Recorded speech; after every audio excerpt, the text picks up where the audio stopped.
The Earth is flat, and this is why you've been lied to about everything. Space, oceans, and even the sky itself. Let's break it all down, one shocking detail at a time. Here's the issue. Astronauts claim to explore the vastness of space, but why do all their training sessions happen underwater? Think about it. If space is a vacuum, why simulate it in water? And those spacesuits. We're told they provide oxygen for up to 68 hours, but advanced scuba tanks max out at just an hour. How does that add up? Then there's the rockets. They don't shoot straight up like you'd expect. They curve and disappear beyond the horizon. Where are they really going? And why do we see strange ripples in the air after launches? Ripples that look suspiciously like waves in water. Here's the most unsettling part. During spacewalks, tiny bubbles can sometimes be seen floating across the screen. Are they really in space, or are they filming in massive underwater facilities? What if space isn't what we've been told? What if it's not a vacuum, but something entirely different?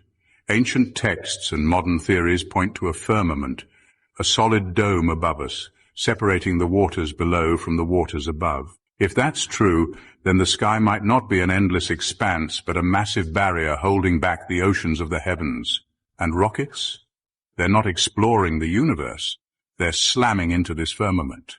Watch a rocket launch closely. You'll see what looks like water ripples when they reach a certain altitude, almost as if they're hitting an invisible ocean. Now let's talk about the moon landing. How does a spacecraft built with 1960s technology, less advanced than the phone in your pocket, travel hundreds of thousands of miles, land perfectly, and then return without a hitch? The flag waves without air. Shadows don't align. It's as if the entire event was filmed on a soundstage. And then there's Elon Musk. His rockets are celebrated as technological marvels, yet they all seem to fail at the same point. Why? Could it be that they're colliding with the firmament, unable to break through? And those astronauts, look closely at their training photos. They're equipped with snorkels and oxygen tubes, clearly designed for underwater use. Some speculate that most of the spacewalk footage was created in NASA's underwater training facilities. Even natural phenomena might be clues. The stars twinkle, almost like light passing through water. Could this be evidence of the waters above, refracting light from beyond the firmament? Still think everything you've been told about space is the truth? The evidence suggests otherwise. Stick around if you're ready to question everything and uncover the secrets hidden right above our heads. Hit follow. You're going to want to see what's next. Check this sundial out. Face it north, and it tells me it's about 4:20ish. That's exactly what time it is right now. How cool is that? Wow, flat earth tool right here, baby. This is how absolutely desperate the globe side is to hold up their narrative. They have to purposefully be deceptive and tell you that the Earth only curves 1 degree, 1 measly degree per 69 miles. There's no way you would see 1 degree. Let's see how many feet that is. Go to the Earth curve calculator, and we're calculating the curve of the Earth from a tangent. So we'll put the eye height at 0 because we're going from our feet, and go out 69 miles. How many feet would it drop from that tangent down after 69 miles? 3,174 feet. No, they don't want to talk in terms of feet because that destroys their narrative. They'll say, yeah, that's only less than a degree away. Why would you be able to see any curvature? But 69 miles is chump change. We've got photographs from over 275 miles away. Now, from a tangent, that would be under 50,371 feet of curvature. Do you have any idea? I had to do the math and look at that in terms of miles. So I took 50,371 divided by 5,280, which is 9.5 miles, 9.5 miles under the curve. Now take notes. They have to say it's 1 degree per 69 miles so that your mind will be thinking minuscule, very small, when really it's over 3,000 feet. That's textbook fallacy. That is textbook deception. Mamas, don't let your babies grow up to be Globers. Globers ain't easy to love, and they're harder to hold. products of the state, and they watch news that's fake, and they always do what they're told.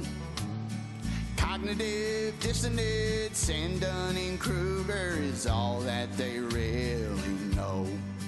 You can show them the facts and even prove it's flat, and still they think it's a globe. Mamas, don't let your babies grow up to be globers. Don't let them fight the truth when it's coming from the proof of the pilots and doctors and lawyers and...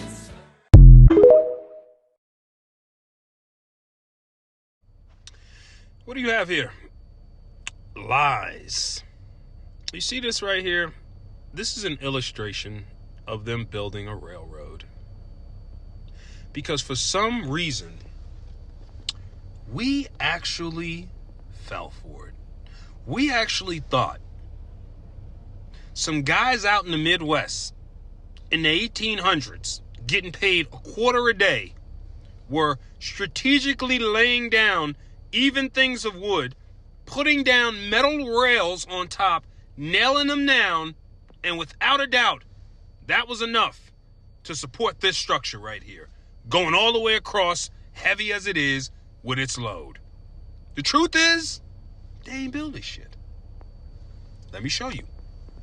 First off, do you ever notice every single time you see an old Western movie with them fighting the Indians, right? What is it always about?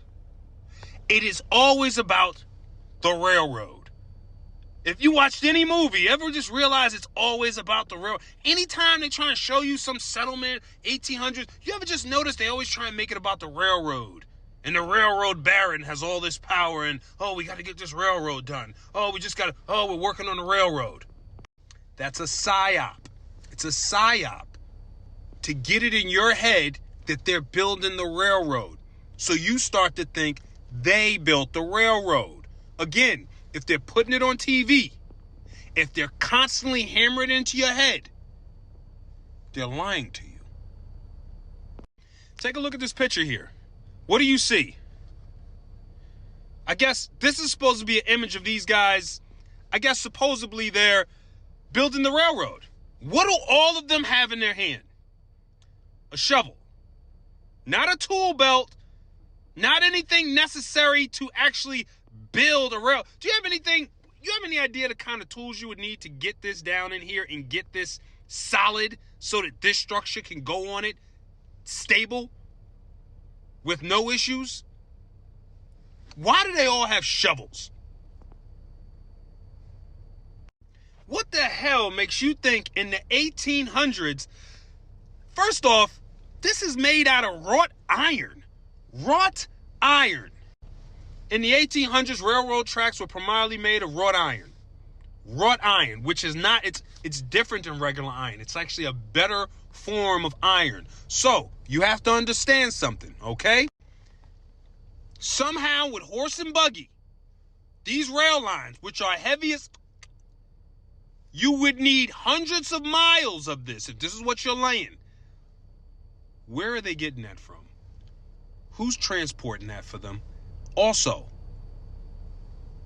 how are you carrying that? On horse and buggy? How are you cutting this? How are you measuring that? Let's go a step further. How are you measuring this? Look at the symmetry of this. How are you even accomplishing this in the 1800s? Let's not forget, you already know how you act. Getting $16 an hour. You don't even give a fuck. But you want to tell me these dudes is out there getting like $0.25 a day and they're out there doing great railroad work? Give me a fucking break. The real secret? The Masonic rail barons. They were no different than the guys who made up the lies for the buildings. These quote-unquote rail barons were the ones responsible for digging up the Tartarian rail lines and making it seem as if they were building it. They ain't built shit. But you know the white NPC always wants you to think he's responsible for building some shit, when he ain't built a goddamn thing. And I'm gonna show it to you right now, and there's nothing they can do to refute it. Now, you and I both know they're not gonna tell you the truth.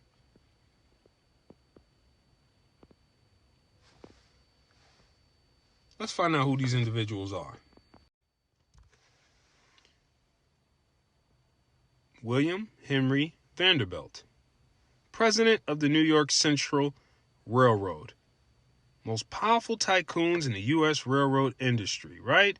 On the left, Cyrus West, right? And who controlled the New York Elevated Railroad Company? On the right is Jay Gould, who controlled the Union Pacific Railroad. Controlled Union Pacific Railroad. Like I said, these Masonic barons were made to come up with lies for the rail lines the same way they came up with lies for the buildings. Let me show you. Now remember,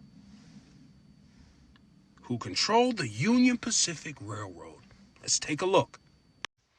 Union Pacific laying track through Weber Canyon, 1868.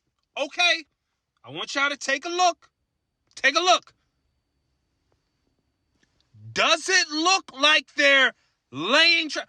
Why would you even say the words laying track? Look at all the mud.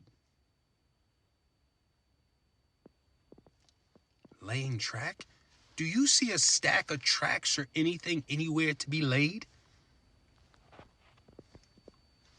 No, you see a bunch of mud and stuff all over the place.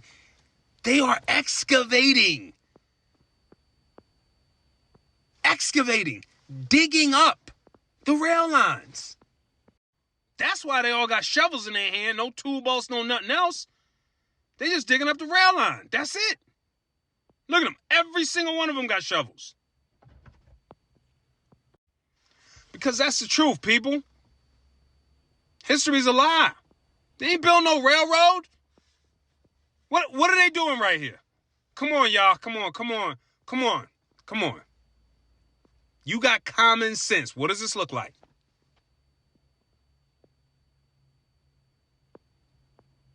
Exactly. And see, if you're going to put the mud flood in there, you got to go mud flood. Oh, shit. The rail lines are going to be under the mud. They're going to have to dig them up. Territory of both Americas. Look, both photos. A crowd of people is actively digging up the railroad tracks. Why were the roads under a layer of soil 2 or 3 feet tall? Union Pacific, y'all got any answers? We know for a fact, without a doubt, this happened. And we know the truth always reveals itself because we are in the age of awakening.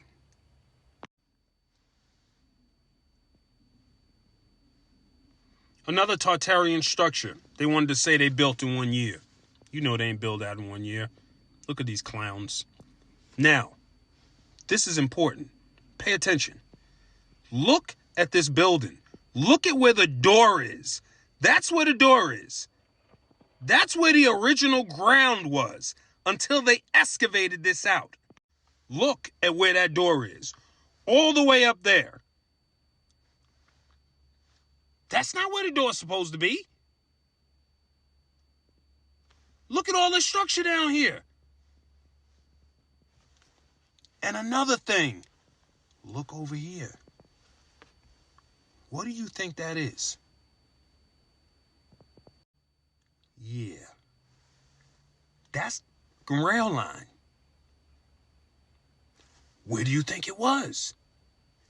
It was underneath all of that dirt, just like the building was underneath the dirt. They ain't lay that rail line. They dug it up. You just gotta look.